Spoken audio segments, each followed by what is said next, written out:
Denise and I did hear on the way in, this is a breaking news story.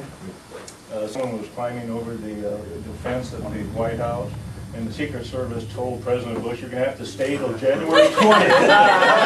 Obama becomes our next president."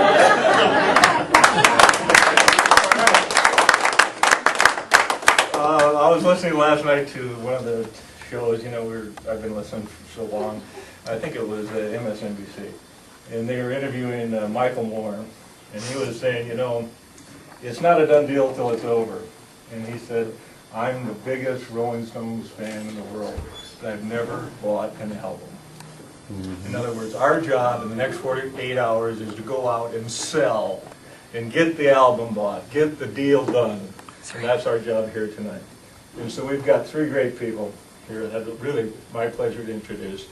Our Attorney General, Tom Miller, former Lieutenant Governor and former chair of our party, Sally Pederson,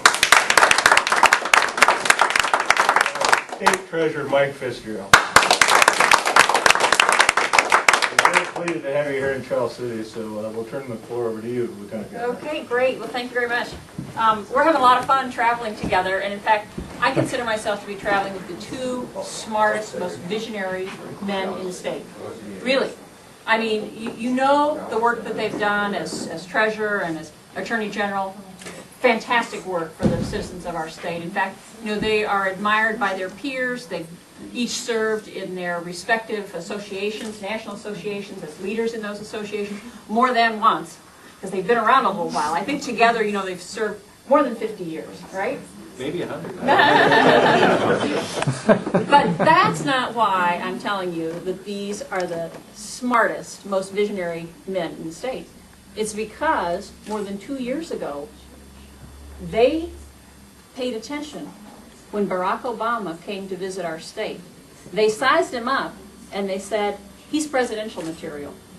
And when a lot of people weren't really thinking that he was ready to run, they got behind him. And in fact, they are co-chairs of his campaign in Iowa. And so we're pretty grateful for that visionary leadership, and we're all delighted to have such a remarkable man as our candidate for president at a time in our history when we need extraordinary leadership.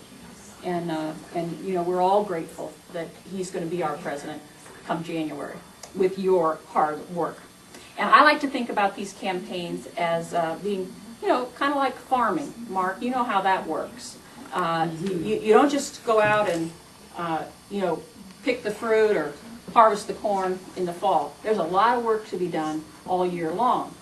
And so, you know, here in Iowa, we started a long time ago, back in January, in fact, with our caucuses.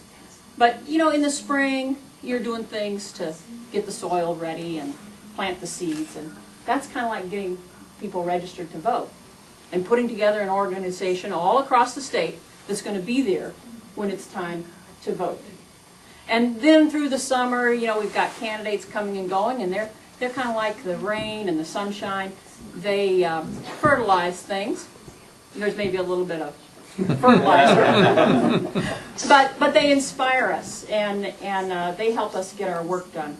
And then, of course, fall comes, and it's time for harvest. We have to harvest all those votes. Who's the field organizer here? Nora. Nora is our field organizer. There's a reason why it's called field organizing, because we have to go out there in the field and harvest all of those votes. And we've already started that process because we've had a lot of early voting going on for a couple of weeks here in Iowa. How many of you have voted? All right, very good, very good. But there are more votes yet to harvest. And if you think about it in those terms, on November 5th, the votes that are left in the field, they don't matter. They don't count. So we want this to be an extraordinary harvest. And that's really where you all, we're depending on you. We are depending on you.